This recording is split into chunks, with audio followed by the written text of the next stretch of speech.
Everyone, lemon రైస్ని చాలా సింపుల్గా అండ్ క్విక్గా టేస్టీగా ఎలా చేసుకోవాలో చూద్దాం.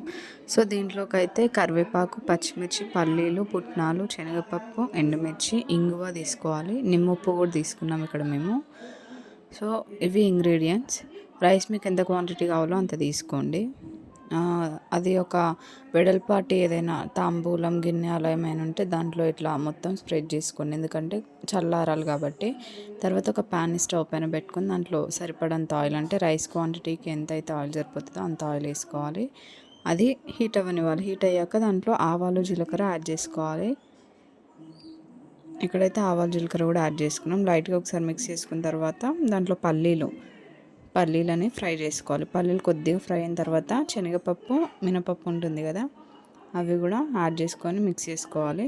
దాంట్లోనే ఎండుమిర్చి, కరివేపాకు, పచ్చిమిర్చి అవన్నీ వేసి లైట్గా ఫ్రై అవ్వనివ్వాలి. సిమ్లో పెట్టి ప్రాసెస్ అంతా కూడా చేయాలి.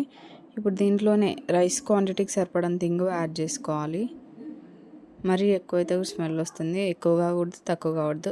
రైస్కి ఎంతైతే క్వాంటిటీ ఉందో దానికి సరిపడంత ఇంగువను యాడ్ చేసుకోవాలి. దాంట్లోనే పసుపు వేసుకోవాలి. లెమన్ రైస్ కాబట్టి కొంచెం ఎక్కువనే వేసుకోవాలి, ఎందుకంటే ఎల్లో కలర్ రావాలి కాబట్టి. దాంట్లోనే సరిపడంత ఉప్పు, టేస్ట్కి సరిపడంత ఉప్పు యాడ్ చేసుకొని అంతా మిక్స్ చేసుకోవాలి. ఇప్పుడు దీన్ని మొత్తం కూడా మనం వైట్ రైస్ తీసుకున్నాం కదా దాంట్లో వేసుకోవాలన్నమాట. వేసుకొని కొంచెం కూడా వైట్ రైస్ కనిపించకుండా మొత్తం మిక్స్ చేసుకోవాలి. ఇప్పుడు దీంట్లో అయితే నిమ్మప్పు తీసుకున్నాం కదా, నిమ్మప్పు సరిపడంత తీసుకోవాలి, ఎక్కువగా తీసుకోవద్దు. రైస్కి ఎంతైతే సరిపోతుందో అంత తీసుకుంటే సరిపోతుంది. నిమ్మప్పు యాడ్ చేసుకున్న తర్వాత దీంట్లో మనం రెడీ చేసుకున్నదంతా కూడా యాడ్ చేసేసుకొని ఒకసారి బాగా మిక్స్ చేసుకోవాలి. ఇక్కడైతే మొత్తం మిక్స్ చేసుకుంటున్నాము.